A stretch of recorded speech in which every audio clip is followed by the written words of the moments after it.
tenez-nous, Frédéric.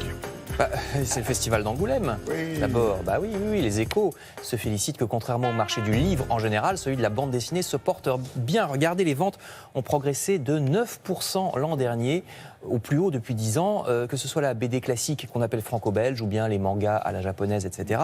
Alors, je vous signale à ce propos un numéro spécial du magazine Fluide Glacial qui reprend et détourne les tableaux célèbres. Ça s'appelle Fluide Glacial au Louvre.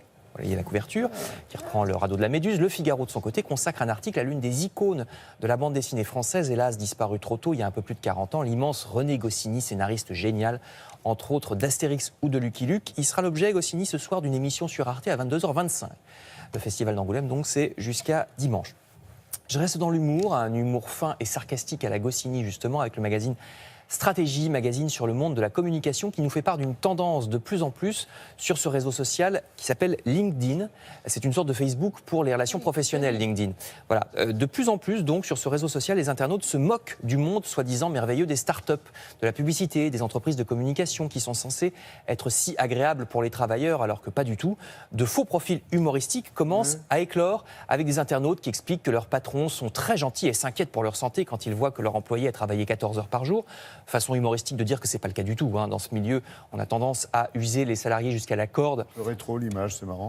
Oui, c'est fait pour être drôle, effectivement. À se désintéresser des épouvantables conditions de travail, alors que tout a l'air d'une espèce de monde merveilleux de Ken et Barbie. C'est un peu l'idée de ces images. Et ce qui est amusant, c'est que ces faux profils humoristiques sont censurés. Le réseau LinkedIn les supprime. Eh ben oui, parce qu'il n'apprécie pas trop ça, il trouve que c'est un réseau sérieux et que c'est pas le lieu. Profil qui parfois se moque aussi du jargon totalement vide et truffé d'anglicisme. Vous savez, on parle du mindset de l'entreprise, de la startup spirit. Milieu de la com prétendument cool qui en fait est loin de l'être vraiment. Vous lirez cet article dans une belle double page du magazine hebdomadaire Stratégie. Alors je reviens à un monde plus concret avec le site internet de France Culture qui vous conseille cette fois un livre très intéressant sur le vocabulaire urbain. Ça s'appelle 10 Corus aux éditions du CNRS. C'est très sérieux. En même temps, c'est très lisible. C'est des chapitres très courts qui vous expliquent l'origine du mot boulevard, par exemple. Boulevard qui vient du néerlandais qui signifie rempart, parce que les boulevards sont le long des anciens remparts. Ça se voit à Paris, par exemple. De la ville, ouais. Exactement. L'origine également des cafés, l'histoire de la circulation urbaine. J'ignorais, par exemple, que Carrefour vient du latin quadrifurcus, qui signifie quatre fourches. Carrefour. Eh oui. Eh ben oui.